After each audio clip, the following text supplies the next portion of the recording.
أدعو إلى الله على بصيرة أنا ومن اتبعني وسبحان الله وما أنا من المشركين. وقال النبي صلى الله عليه وسلم الخلق عيال الله فأحب الخلق إلى الله من أحسن إلى عياله أو كما قال صلى الله عليه وسلم. محترم دوستو اور بزرگوں، اللہ تعالیٰ نے اس انسان کو جتنی نعمتوں سے نوازا ہے اور کسی مخلوق کو نہیں، ایسی استعدادیں اور قوتیں اس کو عطا کی ہوئی ہیں جس کا اندازہ نہیں کر سکتے، حتیٰ کہ خلافت کا جوہر بھی اس کے اندر اللہ نے رکھا ہوا ہے. اور یہ استعدادیں اور قوتیں اس لیے ہیں کہ یہ انسان اپنے اوپر محنت کر کے اپنے آپ کو قیمتی بنا لے. جب یہ قیمتی بن جاتا ہے تو پھر اس کے مقابلے میں نہ آسمانوں کی وہ قیمت ہے جو اس انسان کی ہے، نہ زمینوں کی ہے جو اس انسان کی ہے.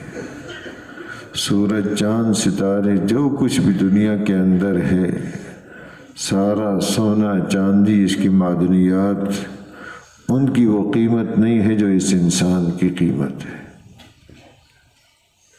کیونکہ اس کو ایسی شرافتوں اور کرامتوں کی استعداد اور قوت رکھی ہوئی ہے، اور اس کی ساخت اور بناوٹ اور پیدائش ہی ایسی ہے کہ اس میں فرمایا ہے کہ وَلَقَدْ كَرَّمْنَا بَنِي آدم، کس بنی آدم کو اللہ نے بڑی شرافتیں بخشی. فرمایا لَقَدْ خَلَقْتُهُ بِيَدَيَّ، اس کو اپنے خاص دست قدرت سے پیدا فرمایا ہے. اور قسمیں کھا کر فرمایا لَقَدْ خَلَقْنَا الْإِنسَانَ فِي أَحْسَنِ تَقْوِيمٍ، کہ انتہائی خوبصورت شکل و صورت میں اس کو پیدا کیا. تو جب یہ صحیح رخ پر محنت کرتا ہے تو یہ خود قیمتی بنتا ہے، اور اس کے لیے اللہ نے ایک اور نعمت سے بھی نوازا ہوا ہے کہ محنت کی دولت اس کے پاس ہے. ہر آدمی کے پاس محنت اور کوشش کرنا، ہر انسان کو، مرد ہے یا عورت، اللہ نے یہ قوت دے رکھی ہے، اور اس پر اس کو رکھا ہے کہ آیا یہ اس محنت کی دولت کو اپنے اوپر خرچ کرتا ہے یا چیزوں کے اوپر خرچ کرتا ہے. اور اس محنت کی دولت میں اللہ نے یہ صفت رکھی ہے، جس چیز پر خرچ کرتا ہے وہ چیز قیمتی بن جاتی ہے. مٹی پر اپنی محنت لگائے وہ قیمتی بن جاتی ہے، لوہے پر اپنی محنت لگاتا ہے اس کو قیمت لگ جاتی ہے، لکڑی پر اپنی محنت کو خرچ کرتا ہے وہ قیمتی بن جاتا ہے، اور اس سے بڑی بڑی خوبصورت چیزیں بنانا شروع کر دیتا ہے. حتیٰ کہ گری پڑی چیز ہے راستے کی، پلاسٹک کے اور کوئی چیزیں گری پڑی ہیں، اس کو اٹھا کے اس پر محنت شروع کر دے تو ان کو بھی قیمت لگ جاتی ہے. اب یہ جو ان چیزوں کو قیمت لگتی ہے تو یہ انسان سمجھ رہا ہے کہ میں اپنی محنت کو صحیح استعمال کر رہا ہوں، میری محنت کا مصرف بالکل ٹھیک ہے، لہذا اپنی محنت کو دن رات چیزوں کے اوپر لگانا شروع کر دیتا ہے اور چیزیں بناتا چلا جاتا ہے، اور نئی سے نئی چیزیں بنا رہا ہے، اور اس پر فخر کر رہا ہے کہ آج وہ زمانہ ہے کہ وہ چیزیں موجود ہیں کہ جو پہلے زمانے میں نہیں تھی، کہ بڑی ایجادات کا زمانہ آ گیا ہے، بڑی ترقی کا زمانہ آ گیا ہے. تو اپنی محنت کو دن رات اس پہ خرچ کرتے ہوئے اپنے آپ کو وہ کامیاب سمجھتا جا رہا ہے. اور یہ بھی اللہ نے اس کے اندر ایک چیز رکھی ہوئی ہے کہ اس محنت کو اپنی کامیابی کے لیے خرچ کرتا ہے، ناکامی کے لیے کوئی اپنی محنت خرچ نہیں کرتا. جس میں ذرا سے بھی عقل ہے تو وہ محنت اس غرض کے لیے کرتا ہے کہ میں کامیاب ہو جاؤں، ناکام ہونے کے لیے کوئی محنت نہیں کرتا. لیکن اب دیکھنا یہ ہے کہ آیا اپنی اس سوچ میں، اپنی اس ترتیب میں، اپنی اس محنت کے خرچ کرنے میں جو اس نے سوچ رکھا ہے وہ ٹھیک ہے، حقیقت اس کی کھلتی ہے موت کے وقت۔ موت کے وقت وہ چیز ساری سامنے آ جاتی ہے، ورنہ دعویٰ کرتے ہیں، ہر آدمی دعویٰ کر رہا ہے میں کامیاب ہوں، کوئی یہ نہیں کہہ رہا کہ میں ناکام ہوں۔ جس رخ کو بھی اختیار کیا، جس لائن کو بھی اس نے محنت کی اختیار کیا ہے، اپنی اس میں کامیاب سمجھ رہا ہے۔ اگر ذمہ داری کی محنت کو اختیار کیا ہے تو اس کو کہہ رہا ہے میں کامیاب ہو رہا ہوں، باغات لگا رہا ہوں، فصلیں اٹھا رہا ہوں، اور اس سے غلے مجھے مل رہے ہیں، اور منڈیوں میں یہ چیزیں بک رہی ہیں، اور اتنا مجھے نفع ہوا ہے اس سال۔ اور دوسری، اگر اس نے کوئی ملازمت کی محنت کی ہے، اس کو اختیار کر رکھا ہے، دن رات اس پر صرف کر رہا ہے، اور اپنی بڑی پابندیوں کے ساتھ، اہتمام کے ساتھ اس کو پورا کر رہا ہے، کہہ رہا ہے ترقیات مجھے مل رہی ہیں، پہلے فلاں درجے میں تھا، اب فلاں درجے میں پہنچ گیا، اب فلاں درجے تک پہنچ گیا، اب فلاں میری اتنی تنخواہ ہو گئی ہے، اپنے آپ کو کامیاب سمجھ رہا ہے۔ حکومت کی محنت ہی اس نے، حکومت حاصل کرنے میں لگا ہوا ہے، حکومت حاصل ہو گئی، اب وہ اپنے آپ کو کامیاب سمجھ رہا ہے۔ کہیں کثرت بنانے میں، اپنی پارٹی اور جتھا بنانے کی محنت میں لگا ہوا ہے کہ ہماری پارٹی زیادہ ہے، ہمارا خاندان اور قبیلہ زیادہ ہے، ہماری شہرت اور کثرت ہے، اور اس پر اپنی دن رات محنت کو خرچ کر رہا ہے، اور اپنی محنت کو کامیاب، اپنے آپ کو کامیاب سمجھ رہا ہے۔ اگر محنت اس نے کہیں صنعت کاری پہ لگا دی ہے، چیزیں بناتا جا رہا ہے، کارخانے ایجاد کرتا جا رہا ہے، اور اپنے آپ کو یہ سمجھ رہا ہے کامیاب ہے۔ ہر آدمی اپنے آپ کو اپنی محنت میں کامیاب سمجھ رہا ہے، لیکن حقیقت ان دعووں پر نہیں ہے کہ جو مرضی یہ دعویٰ کرے، حقیقت کھلتی ہے اس کے اوپر موت کے وقت۔ یہ سارے ان لوگوں کو جو آج محنتیں چل رہی ہیں، پہلے بھی یہ محنتیں ہو رہی تھیں، اور ان محنت والوں کے مقابلے میں اللہ پاک نے انبیاء علیہ السلام کو مبعوث فرمایا، اور انہوں نے ان کو بتایا کہ جس طریقہ محنت کو تم لوگوں نے اختیار کر رکھا ہے، اگر اس میں اللہ کا حکم نہیں ہے اور نبی کا طریقہ نہیں ہے، چاہے تم اپنی محنتوں کے کرتے کرتے پوری دنیا پر قبضہ کر لو، ہرگز کامیاب نہیں ہو سکتے۔ کثرت والے آئے، نوح علیہ السلام نے سمجھایا، ان کی بات کو نہیں مانا، ان کثرت کے باوجود اللہ نے ایسا تباہ و برباد کر دیا کہ کوئی باقی نہیں بچا۔ صنعت و حرفت والے آئے، نبی کی بات کو نہیں مانا کہ ایسے اپنے مکانات اور چیزیں تیار کر رکھی ہیں کہ ہمیں کون یہاں پکڑ سکتا ہے۔ پہاڑوں کو کھود کھود کے انہوں نے اپنے مکانات بنا لیے کہ یہاں تو کوئی نعوذ باللہ کہنے لگے عذاب پہنچ بھی نہیں سکتا، کہ من اشد منا قوہ، کون ہے ہم سے زیادہ سخت۔ لیکن جب پکڑ آئی، ایک ہی چیخ نے سب کے جگر کو پھاڑ کے رکھ دیا، اور سب وہیں تباہ و برباد ہو گئے۔ کہ اللہ کی طاقت کے سامنے کوئی چیز کوئی حیثیت نہیں رکھتی، وہ ان ظاہری نقشوں کا محتاج نہیں ہے۔ ایسے ہی تجارت کے بین الاقوامی درجے پر تجارت چلا رہے ہیں، بڑی منڈیاں آباد کر لی انہوں نے، لیکن اپنے نبی کی بات کو نہیں مانا، تو اللہ پاک نے اسی تجارت کے اندر ان کو ناکام کر دیا، تباہ و برباد کر دیا۔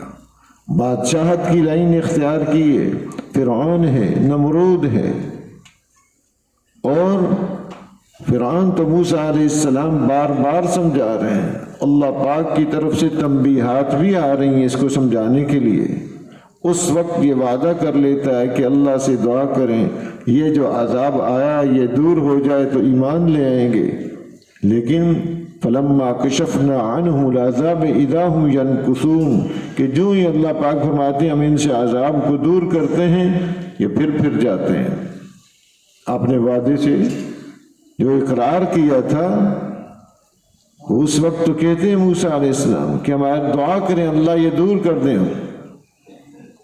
وقالوا یا ایھا الساحر ادع لنا، اور ساحر کے کہ موسیٰ علیہ السلام کہ یہ جادوگر آپ دعا کریں اپنے رب سے کہ یہ جو مصیبت آئی ہے اس کو اللہ دور کر دیں. جب وہ دور ہو جاتی پھر گئے.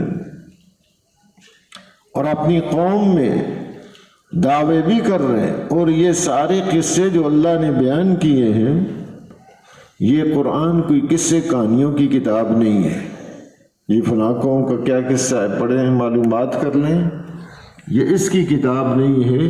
یہ قرآن ہدایت کی کتاب ہے.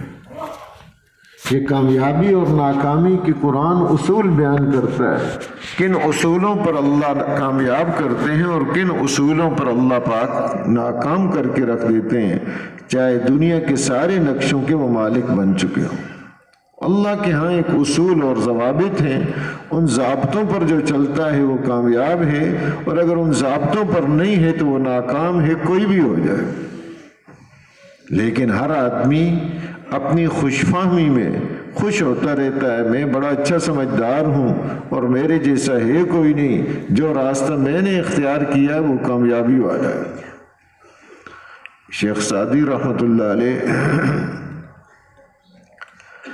سمجھانے کے لیے کہ انسان دنیا میں اپنے آپ کو سب سے بڑا سمجھدار سمجھتا ہے.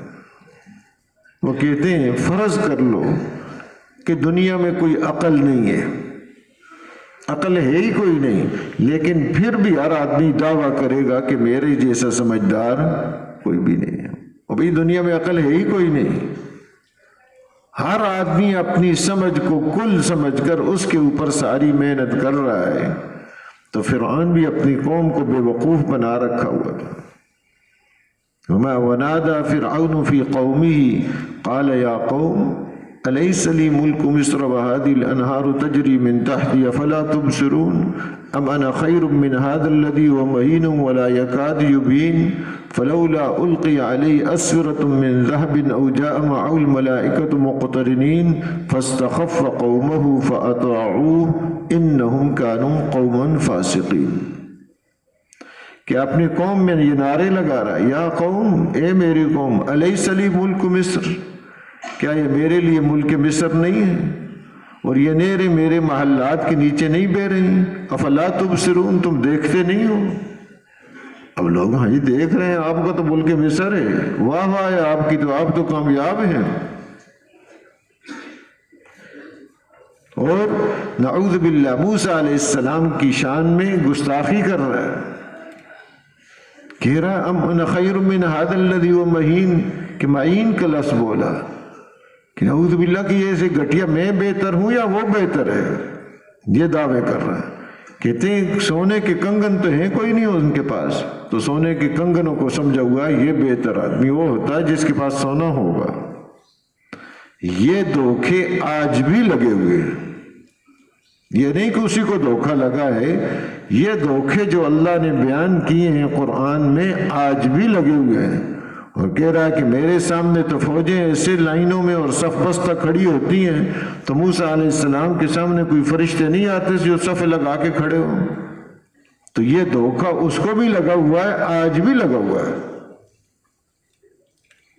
حالانکہ اللہ پاک فرمائے وَقَانَ عِنْدَ اللَّهِ وَجِيهًا، موسیٰ علیہ السلام اللہ کے نزدیک وجاہت والے ہیں، عزت والے ہیں. عزت موسیٰ علیہ السلام کی ہے، شخصیت موسیٰ علیہ السلام کی ہے، شخصیت فرعون کی نہیں ہے. دنیا والے اس کو شخصیت قرار دے دیں لیکن اللہ کے نزدیک کوئی شخصیت نہیں. تو یہ دعوے کرتے کرتے حتیٰ کہ انا ربکم الاعلیٰ کا دعویٰ بھی کر دیا اس نے، کہ اپنی محنت میں اپنے آپ کو کامیاب سمجھ رہا ہے. تو محترم دوستو بزرگو، آج بھی یہی ہے. ہر فرد کو، ہر آدمی مرد ہے یا عورت، اپنی محنت میں اپنے آپ کو کامیاب سمجھ رہا ہے. اب حقیقت اس کے اوپر کب کھلی؟ جب موت کی پکڑ آئی اس کو، جب غرق ہونے لگا، اس وقت کہنے لگا کہ میں ایمان لایا اس رب پر جس پر بنو اسرائیل ایمان لے کر ہے. لیکن اب اس وقت کا ایمان اللہ کے ہاں ذرا برابر بھی قبول نہیں. اس وقت کی توبہ وہ اللہ کے ہاں قبول نہیں ہے. اس سے پہلے پہلے جو اختیار کا وقت ہے وہ آدمی کو اللہ نے ایک موقع دیا ہوا ہے ایمان کا اور توبہ کرنے کا۔ اب حقیقت اس کے اوپر جب کھلی، اب ساری چیزیں غائب ہو گئیں، جو مشاہدے میں تھا وہ اب غائب ہو گیا، جو غائب تھا وہ مشاہدے میں آ گیا۔ اب فرشتے نظر آنے شروع ہو گئے، اب نظام کچھ اور کھل گیا ہے۔ اس وقت ہمارے سامنے کچھ اور نظام ہے، یہ چیزیں ہیں، ہم یہ دیکھ رہے ہیں، انسانوں کو دیکھ رہے ہیں، یہ مکانات کو دیکھ رہے ہیں، یہ سواریوں کو دیکھ رہے ہیں۔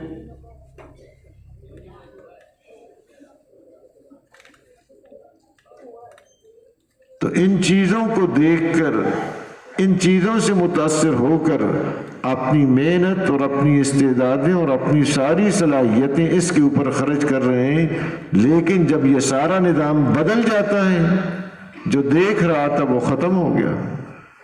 اب پاس بیٹھے ہوئے اپنے رشتہ دار رو رہے ہیں، چیخ رہے ہیں، نظر نہیں آ رہا اس کو، اب کچھ اور نظر آ رہا ہے اس کو۔ اب اس کو فرشتے نظر آنے شروع ہو گئے، اب حقیقت اس کے اوپر کھلی۔ اب اس وقت جو مانے حقیقت کا کھلنا، اس وقت پھر کوئی فائدہ نہیں دیتا۔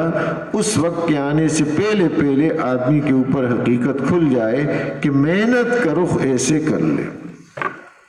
تو عرض یہ کر رہا تھا کہ اتنی قیمتی دولت محنت کی اللہ نے یہ اس کو عطا کر رکھی ہے، اور اس کو اس فانی چیزوں پر خرچ کر کے کہ میں اس سے قیمتی بن جاؤں گا۔ محترم دوستو بزرگ، اور ساری دنیا بھی جمع کر لے اور اس کا مالک بن جائے، اللہ کے نزدیک ایک مچھر کے پر کے برابر بھی کوئی حیثیت نہیں ہے۔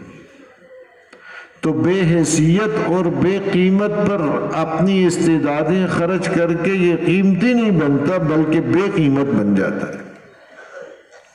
یہ سمجھے کہ بے قیمت پر محنت کرنے سے یہ قیمتی بن جائے گا، اپنی قیمت بھی اس نے گرا دی۔ اس کو پیدا کیا تھا انسان، عالم ارواح میں اس سے پوچھا تھا الست بربکم، کیا میں تمہارا رب نہیں ہوں؟ تو اس کے اندر تو وہ استعدادیں رکھی ہوئی تھی، سب نے جواب دیا بلا، کیوں نہیں، آپ ہی ہمارے رب ہیں۔ تو ربوبیت کا اقرار، اللہ نے یہ چیز اس کے اندر رکھی ہوئی تھی کہ اللہ ہمارے رب ہیں، اس کا اقرار اس کے اندر موجود ہے۔ اور پھر جو پیدا کیا، فطرت اسلام پر پیدا کیا کہ کل مولود یولد علی الفطرہ فابواہ یہودانہ او یمجسانہ او ینصرانہ او کما قال صلی اللہ علیہ وسلم۔ ہر بچہ فطرت اسلام پر پیدا ہوتا ہے، پھر آگے اس کے والدین اس کو یہودی یا اس کو مجوسی یا اس کو نصرانی بنا دیتے، ورنہ اصل اس کی بناوٹ اور خلقت کس طریقے پر ہے؟ فطرت اسلام، اسلام کے سانچہ اس کو بنایا ہوا ہے۔ ہر چیز اسلام کی اللہ نے اس کے لیے آسان کی ہوئی ہے، کیونکہ پیدا ہی اسی طریقے پر کیا۔ اس کی فطرت ہی کہ اور چیزوں پر چلے ہے ہی نہیں، اس لیے فرمایا الدین یسر، دین آسان ہے۔ کیوں؟ اس لیے کہ ہر اس کا عمل انسانی تقاضوں کے مطابق ہے۔ اس کی فطرت کے دو تقاضے ہیں، ہر عمل اس کے مطابق ہے، نماز ہے، ذکر ہے، تلاوت ہے، صدقہ ہے، صدقات ہے، حج ہے، روزے ہیں، ہر چیز اس کے عین فطرت کے مطابق ہے۔ دین کی کوئی چیز ایسی ہے نہیں جو اس کی فطرت کے خلاف ہو، اس لیے کہ فطرت کے خلاف لا یکلف اللہ نفسا الا وسعہا، اللہ نے کسی کو مکلف ہی نہیں کیا ایسی چیز کا جو اس کی وسعت سے باہر ہو۔ ہر آدمی کو وہ عطا کر رکھا، اس کو وہ اوامر دے رکھے جو عین اس کی فطرت کے تقاضوں کے مطابق ہے اور اس کی وسعت اور طاقت کے اندر ہے۔ اب یہ اپنی محنت کو غلط رخ پر جب اس نے خرچ کیا تو اس غلط رخ پر خرچ کرنے کی وجہ سے یہ خود اپنی قیمت اس نے گھٹا دی۔ پیدا کیا اللہ نے اس کو انسان، لیکن جب چیزوں کو مقصد بنا لیا کہ بس میری مصلحت میرا پیٹ ہے، میری مصلحت میرا پیٹ ہے، یہ جب اس نے بنا لیا تو یہ انسانیت سے نکل کر یہ تو حیوانوں کی طرح بن گیا۔ اس نے تو اپنا مقام وہ بنا لیا جو گائے ہے، بکری ہے، اونٹ ہے، کوئی پرندے ہیں، ان کی طرح بن گیا ہے۔ انسان شکل کے اعتبار سے، حقیقت کے اعتبار سے نہیں۔ اور اگر یہاں بھی اس کو سوچ نہ آئی پھر اور نیچے گرتا ہے، اور نیچے جب گرتا ہے تو پھر اس کے اندر کہ جو تقاضا اس کا پورا نہ ہوا، دوسروں کے اوپر ظلم اور زیادتی شروع کر دیتا ہے۔ پہلے تو اتنا ہی تھا، ایک گائے بکری کی طرح بنا ہوا ہے، اب یہ آگے بڑھ کے اپنی خواہش کو پورا کرنے کے لیے دوسروں کو اذیت پہنچانا، دوسروں پر ظلم کرنا، کہیں غصب کرنا، کہیں قتل کرنا، یہ چیزیں جب بن جاتی ہیں، شکل و صورت میں تو یہ انسان ہے لیکن حقیقت میں یہ درندہ بنا ہوا ہے۔ صورت اور ہے لیکن اندر سے کیا ہے؟ ایک چیتا اور بھیڑیا بنا ہوا ہے۔ اور اگر یہاں بھی اس کی سوچ اپنا رخ ٹھیک نہ کرنے کی، ادھر نہ سوچا اس نے، تو پھر اور زیادہ گرتا ہے، جدھر بھی جاتا ہے تکلیف ہی پہنچاتا ہے، جہاں بھی جائے گا ڈنگ ہی مارے گا۔ سانپ اور بچھو کی طرح یہ بنا ہوا ہے کہ پھر اس وقت یہ چیزیں اس کے اوپر مسلط ہو جاتی ہیں۔ کوئی نہیں دیکھتا کوئی مجھے نفع پہنچا رہا ہے یا مجھے نقصان پہنچا رہا ہے، اس نے ہر آدمی کو تکلیف ہی پہنچانی۔ شکل و صورت بڑی خوبصورت ہے اس کی، دنیا کی بڑی چیزیں اس نے جمع کر رکھی ہیں، لیکن یہ ہے کیا؟ سانپ اور بچھو بنا ہوا ہے۔ فرمایا وَلَقَدْ ذَرَأْنَا لِجَهَنَّمَ كَثِيرًا مِنَ الْجِنِّ وَالْإِنسِ لَهُمْ قُلُوبٌ لَا يَفْقَهُونَ بِهَا وَلَهُمْ أَعْيُنٌ لَا يُبْصِرُونَ بِهَا وَلَهُمْ آذَانٌ لَا يَسْمَعُونَ بِهَا أُولَئِكَ كَالْأَنْعَامِ بَلْ هُمْ أَضَلُّ أُولَئِكَ هُمُ الْغَافِلُونَ کہ ان کو دل دیے ہیں لیکن دیکھتے نہیں ہیں، اس سے سمجھتے نہیں ہیں۔ ان کو آنکھیں دی ہیں لیکن ان سے دیکھتے نہیں ہیں، کان دیے ہیں لیکن اس سے یہ سنتے نہیں ہیں۔ اپنے اعتبار سے تو یہ بڑے دعوے کر رہے ہیں کہ ہم بڑی سمجھ والے، بڑے دیکھنے والے، بڑے سننے والے، کہ وہ چیزیں اب ہم نے سمجھنی ہیں جو پہلے نہیں سمجھتے تھے، وہ چیزیں دیکھ لیں جو بڑی بڑی مشینوں سے دیکھ لی، پہلے دیکھ ہی نہیں سکتے تھے، دور سے دور کی چیزیں دیکھ لیں اور قریب سے قریب چھوٹی سی چھوٹی چیزیں دیکھ لی ہیں، اپنے آپ کو کہہ رہا بڑا۔